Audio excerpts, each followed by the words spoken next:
tutok sa kaayuhan ug kamatuoran, kredibilidad maoy gibarugan. Ang bagong yugto ng ating himpilan, ang Sunshine Radio ay SMNI Radio na. Patuloy kaming magbibigay ng mga balita, impormasyon, serbisyo at inspirasyon para sa Diyos at sa Pilipinas nating mahal. Ang SMNI Radio ay magsisilbing totoong boses ng bayan at maaasahan sa panahon ng pangangailangan. Handa ang SMNI Radio na maging kasama sa bawat yugto ng buhay ng mga Pilipino. Inyong maaasahan na patuloy na magsusulong ang SMNI Radio ng pagbabago at pag-unlad.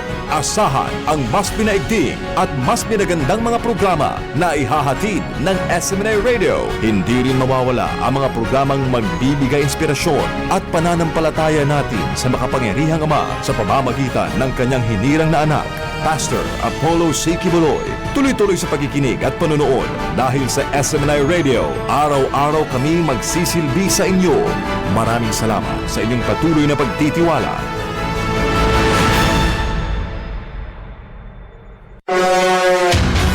Serbisyong kapartner ng bayan. Kapartner ng bayan. Ania ang tulumanong mo paila sa lain-laing ahensya, organisasyon, personalidad o individual nga andamugahin sa ilang serbisyong kapartner ng bayan. Atong sayron ang mataglaka nga nabuhat na ug angay pangbuhaton alang sa ikauswag sa matag komunidad ug sa nasud sa kinatibuk-an. Serbisyong kapartner ng bayan. Ania na ang atong kapartner nga makauban karon.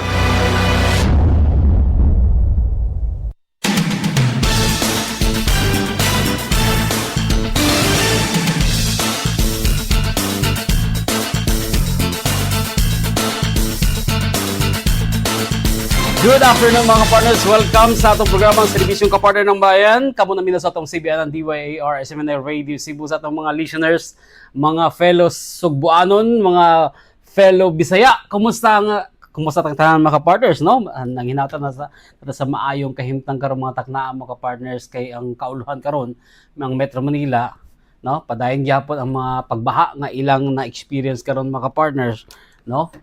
Kay mo lagi, no?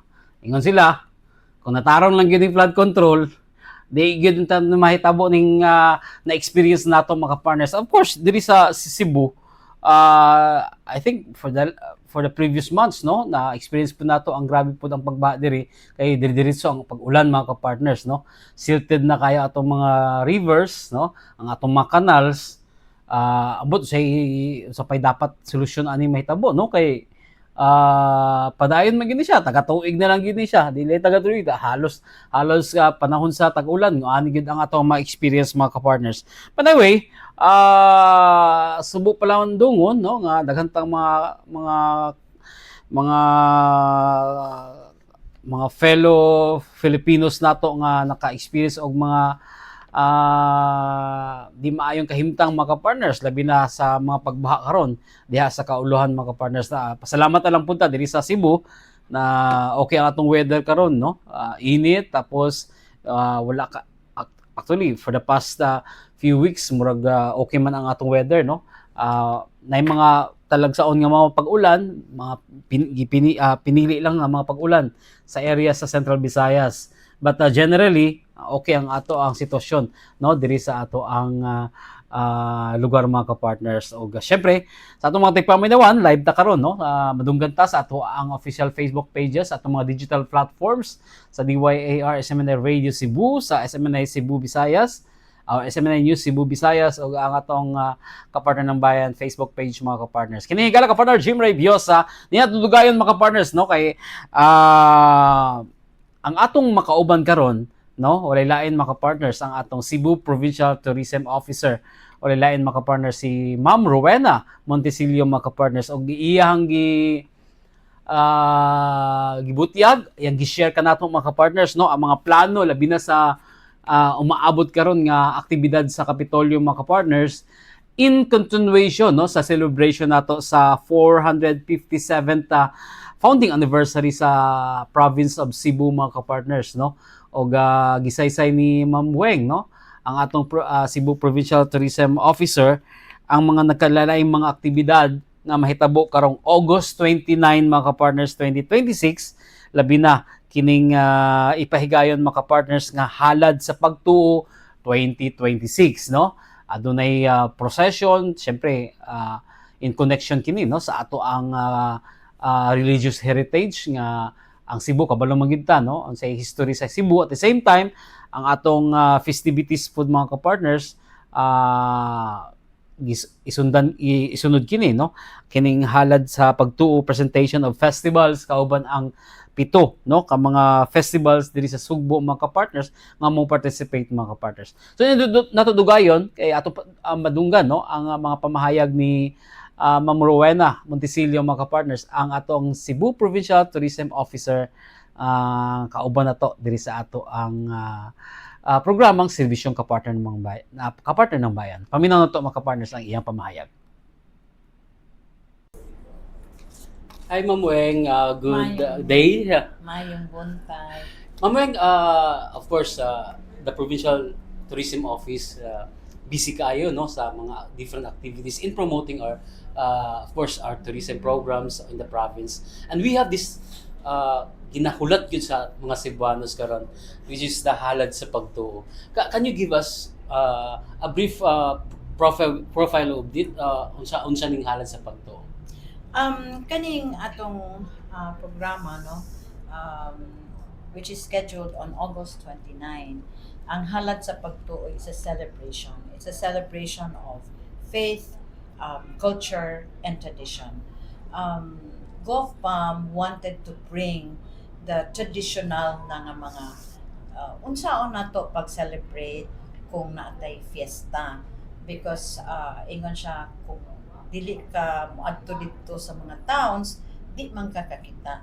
And she wants to preserve the tradition, no, nga unsa may atong i-highlight anawin, because there were so many taas kaya ang atong discussion, no, unsaon nimo tong end up sa halad sa pagtuo. Kay we wanted the festivals to be featured, but we want the traditional procession because they are two different kung ano kanang murag i-celebrate mo siya kay festival siya, festivity siya.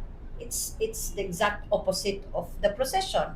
So GovPAM asked us to marry both the festivals and then the procession.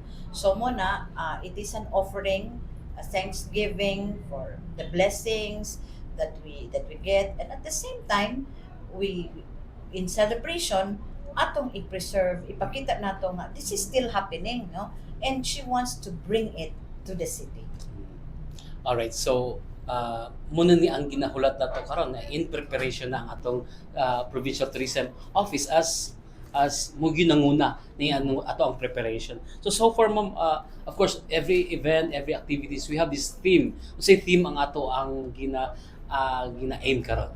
Ang kana siya, it's ang atog yung title gid sa atong program na is Halad sa Pagtuo 2026, and then it's a celebration of faith, culture, and tradition. So ang focus ng gid-ana, there are only two things that we want to focus, no. The first one is moogin siya ang pinaka-highlight, ang atong procession where all the saints of all 50 towns, no, and the cities including Lapu-Lapu and Cebu City, mo procession na sila sa tanang ilang santos, and then magmisa, and then mag-blessing sa tanang karosas, and then maghalad sayaw ang atong dili lang ang atong officials, but all of those who would attend during August 29 dito sa Cebu City Sports Grandstand. Alright, do we have you mentioned about the karosa, no? Do we have established na the ruta for the procession? Yes, na-establish na nato, and na nanghid na tap, no, sa Cebu City Traffic Pod na office. We want it short, we want it para lang gyud ma-celebrate gid ni siya, dili pud taganahan nga maka-traffic ta even if it is on a Saturday. There's no road closure. That's one thing that we want to inform everybody. So everybody will start, no, we will arrange them diri sa atoa sa Kapitolyo. Ay niya muli ko sila dinhi mo atubang sila gamay inigabot nila dinha sa eskina sa Osmeña Boulevard. I-present na to sila sa mga guests nga naapoy mga guests nga butang dinhi before sila moadto sa Cebu City Grand Sports Center. Unya introduce lang og unsa na nga munisipyo, unya magpadayon sila naog sila adto sa Fuente Osmeña subay ta sa Osmeña Boulevard. Unya ang mo end up sila mo turn right sila adto sa Cebu City Sports Center.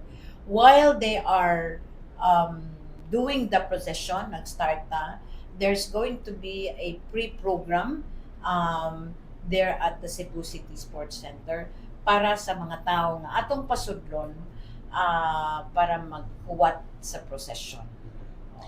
All right. So you've mentioned about the some of okay. Are we expecting all of the municipalities will join? Or na ba yung nag-confirm? Yes, 50 na ni 50, sila, including ang atong Cebu City o ang Lapu-Lapu. They have committed already their carrozas because it is important na ang Cebu City, of course, because of atong patrona sa Cebu City is ang Birhen sa Guadalupe. Unya, of course, we would want also Lapu-Lapu to bring ang Birhen sa regla, and then gamay raman ang nakabalibad because di na gid madala kay na conflict pud kay naapod sila ilahang fiesta, but all 50 towns and cities are joining. All right. So I have question here, Ma'am Weng, how does Pasundayag or the halad sa pagtuo help preserve Cebu's religious tradition and cultural heritage? You mentioned a while ago, di ba? We have this religious part and we have this cultural part. Yes. Well, of course, syempre the Cebuanos knows this very well, no? So with this halad sa pagtuo, unsay ato ang yun sa ato pag do we think nga mas mapahugtangan ginato nga ma-preserve ni ato ang cultural or religious Yes, traditions? kita sa tourism, and not only us in the tourism office, ang tanan nato mga municipal tourism officers would really want to preserve our culture.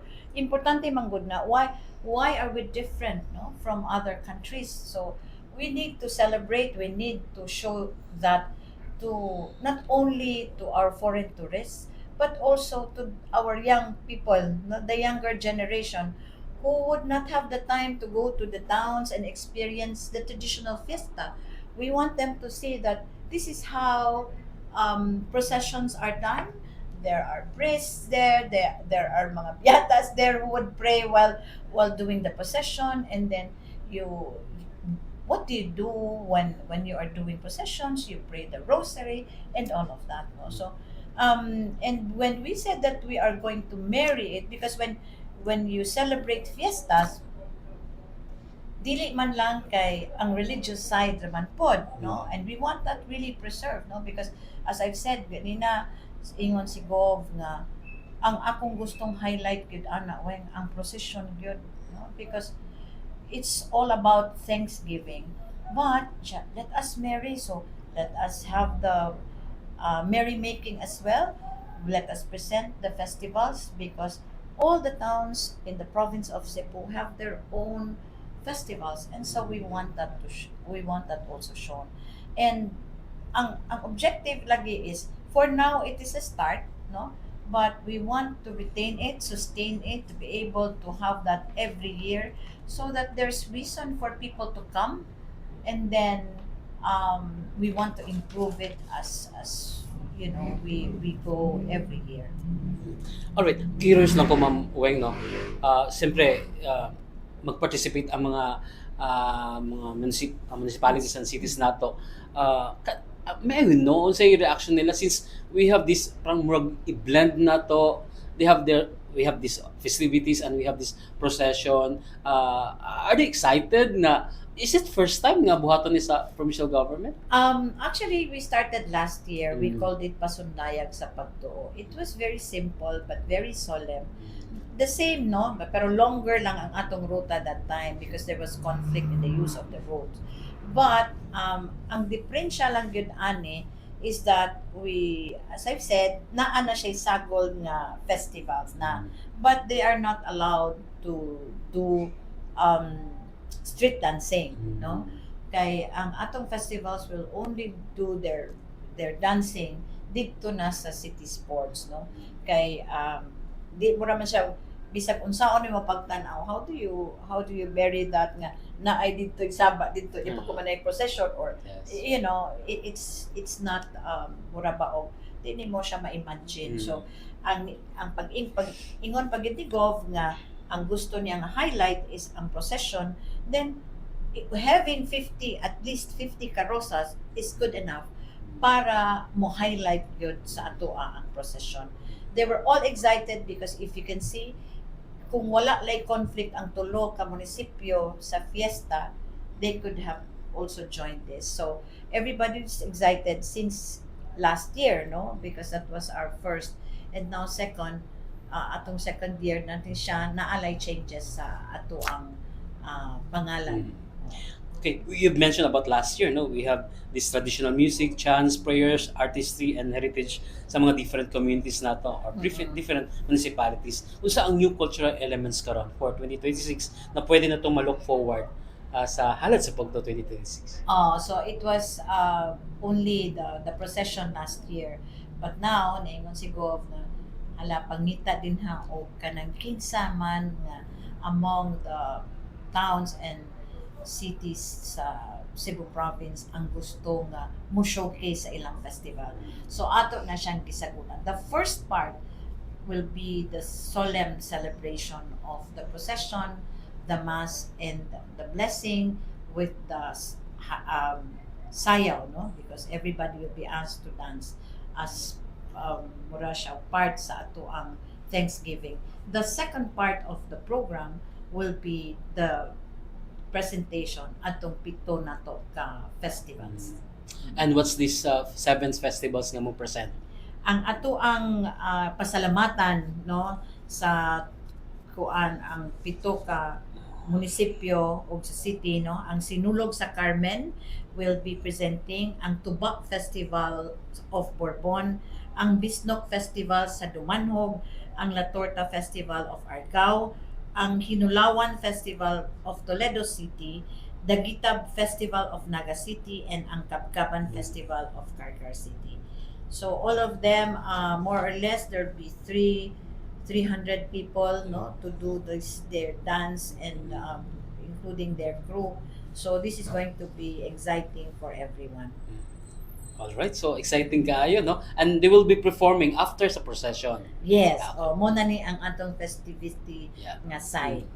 Alright, in terms of financial support, Ma'am Weng, sa mga participating municipalities, unsa ang assistance nga gihatag karon sa province, especially sa mga contingents coming from the, of course, from different municipalities of the province? Para sa ato ang halad, no, all towns will be given 100,000 to support them, no, and then 120,000 for those coming from the islands, because there will be additional cost crossing, no, to the mainland, and that will cover or assist them kay di man na enough ang 100,000, magpakaon sila o unsa pa inahang kinahanglan para sa procession ang pag-decorate, no, and then sa atong festivals na pito ka buok, they'll be given 2 million each para mo suporta sa ilang mga costume o pag-transport po sa ilang contingents.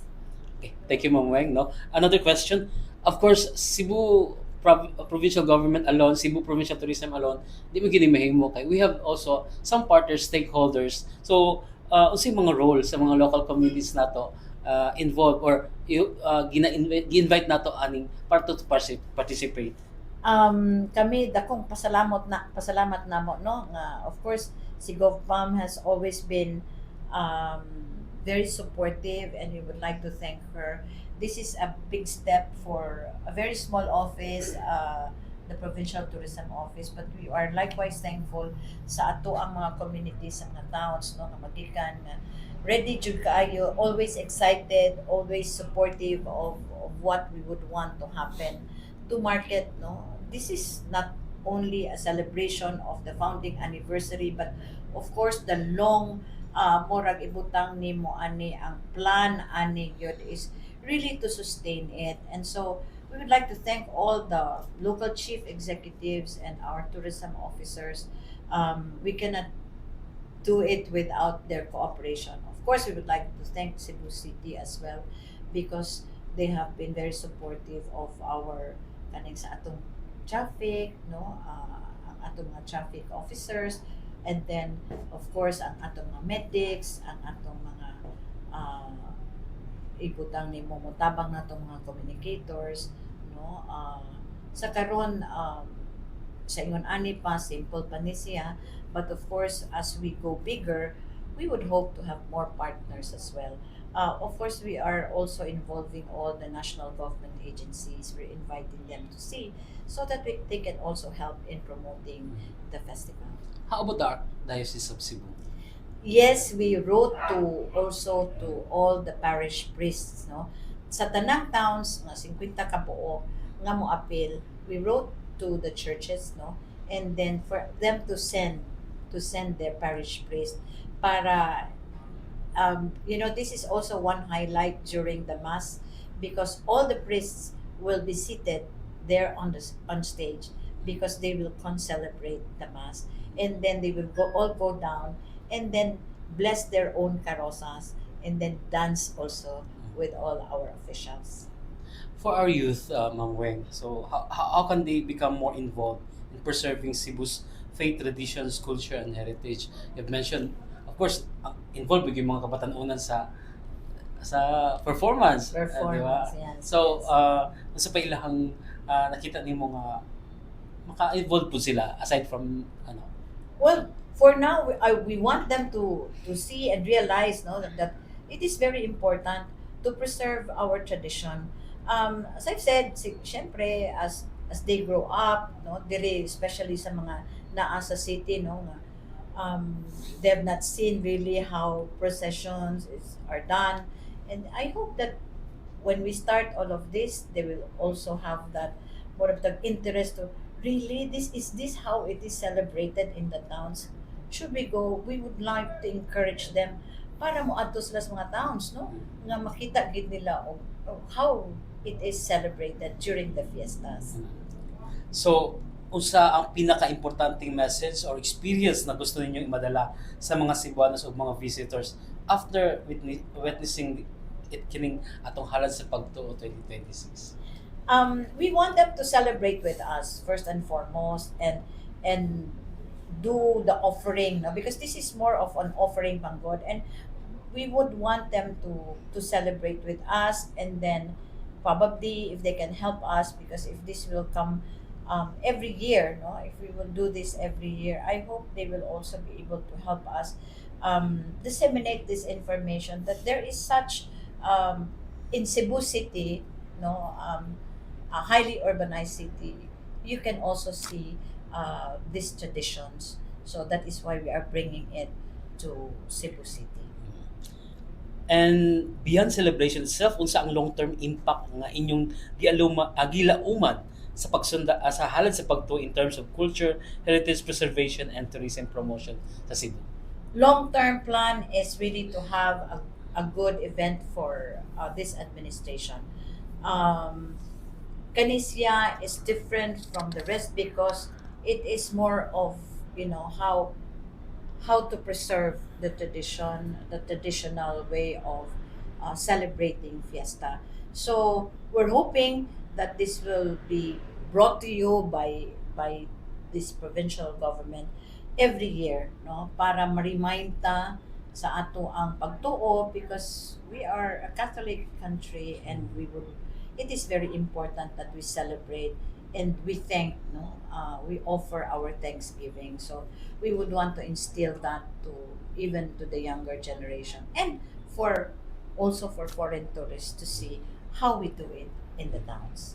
Alright, this will be, mahitabo na siya August 29.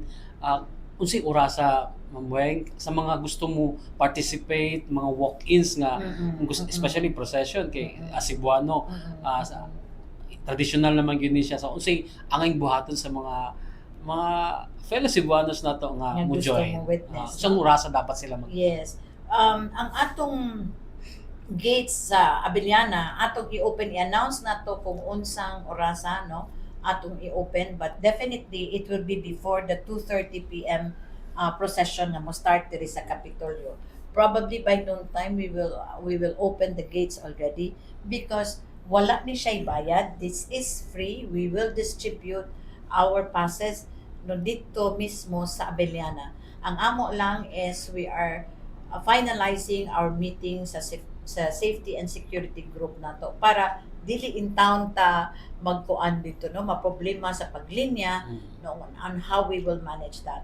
But the procession will start here at 2:30, and as I've mentioned, sometime nag-start din na atay pre-program dito. So by the time nga naa sila sa sud sa grandstand, naa na sila kalingawan, open pod ang atong Cebu City Sports Center nga mga canteens para na ay kaon, no, unya hangtod sa magsugod na ta dito sa ato ang programa, no. And then pagkahuman magmisa ta, kuan ni siya kanang anticipated mass. So it's a Saturday, so by Sunday pwede na nga dili na sila makasimba, and then we look forward nga mahuman siya sa part 2 ang sa festivals ug sayo-sayo, because si GovPam would really want nga dili in town magabian ang atong mga contingents, no, sa mga towns kay manguli in town ni sila because it's a weekend,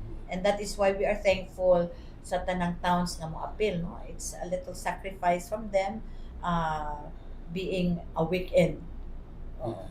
Unsay mga do's and don'ts nato, especially sa mga spectator gusto mo join, as we have known sinulog grabe po ang preparation nato in terms of security, safety sa mga participants and as well as mga spectators for this one. I think much bigger ni siya last year.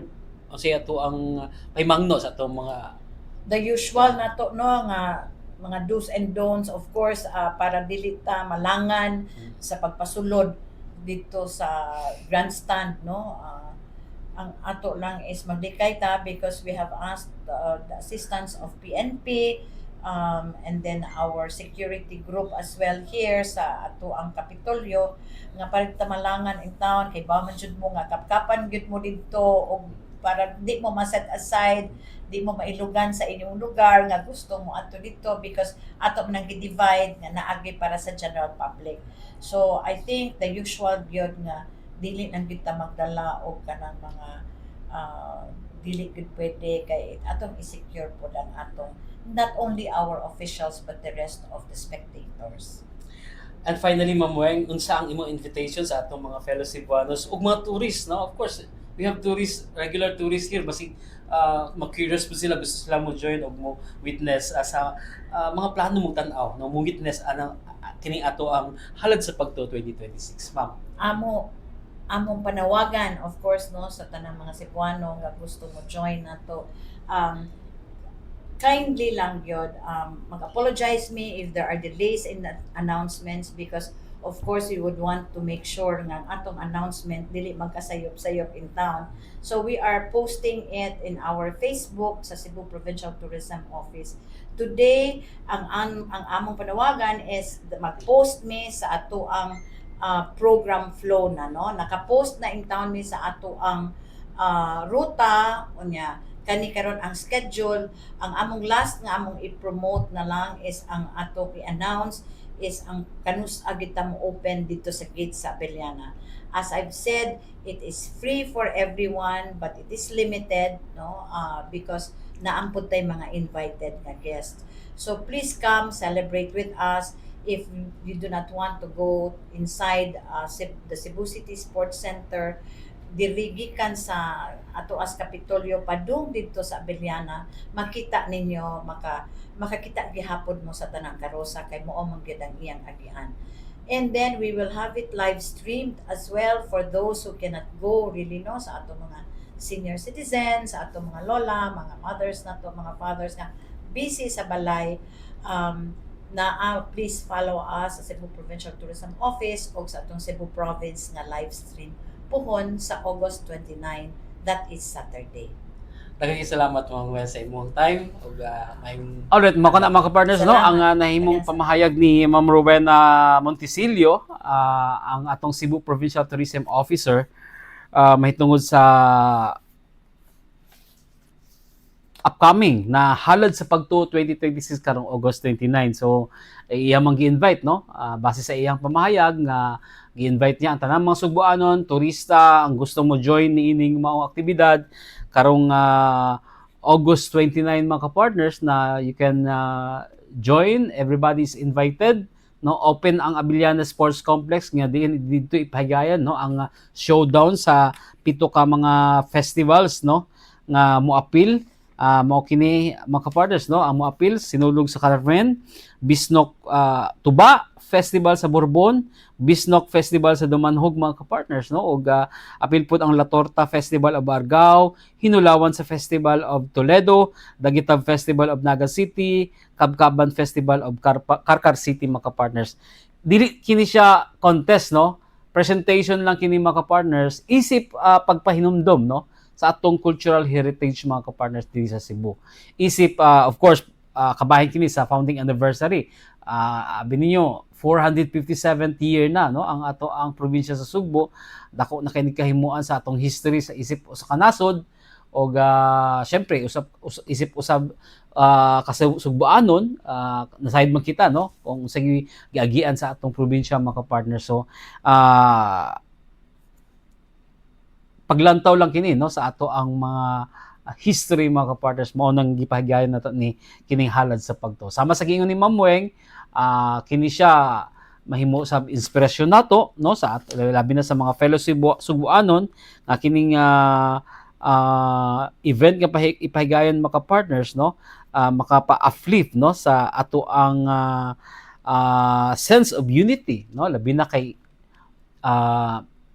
i-participate kini sa majority of the cities and municipalities sa probinsya sa Subo mga partners, except lang sa naay munisipyo gyud nga dili na gid kaya no sa ilahang schedule og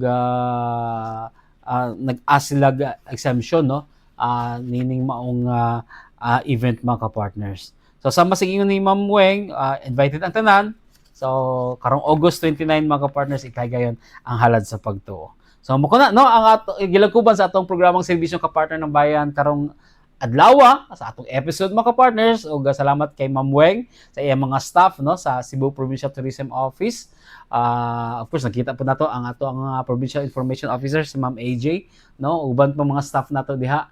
Mayong adlaw, mayong hapon kaninyong tanan diha. Ug sa atong mga tigpaminawan, salamat kayo sa inyong pag-uban diri sa atong programang serbisyong kapartner ng bayan. Atong sunod episode diri sa atong programa kini higala kapartner Jim Reviosa. Kauban sab nato sa technical side si kapartner King, ang atong mga kaubanan pud sa SMNI sa Sunshine Media Network International si Ma'am Eileen ug uban pa mga kapartners. Salamat kayo sa inyong pagpaminaw kini higala kapartner Jim Reviosa. Ang Dios manalangin kanatong tanan.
kadto ang tulumanong serbisyong kapartner ng bayan. Ubanay kami ninyo sa sunod na higayon. Matag Lunes hangtod Biyernes sa susamang oras, 1:00 hangtod 12:00 hapon. Dinhi lamang sa DYAR 765 SMN Radio Cebu.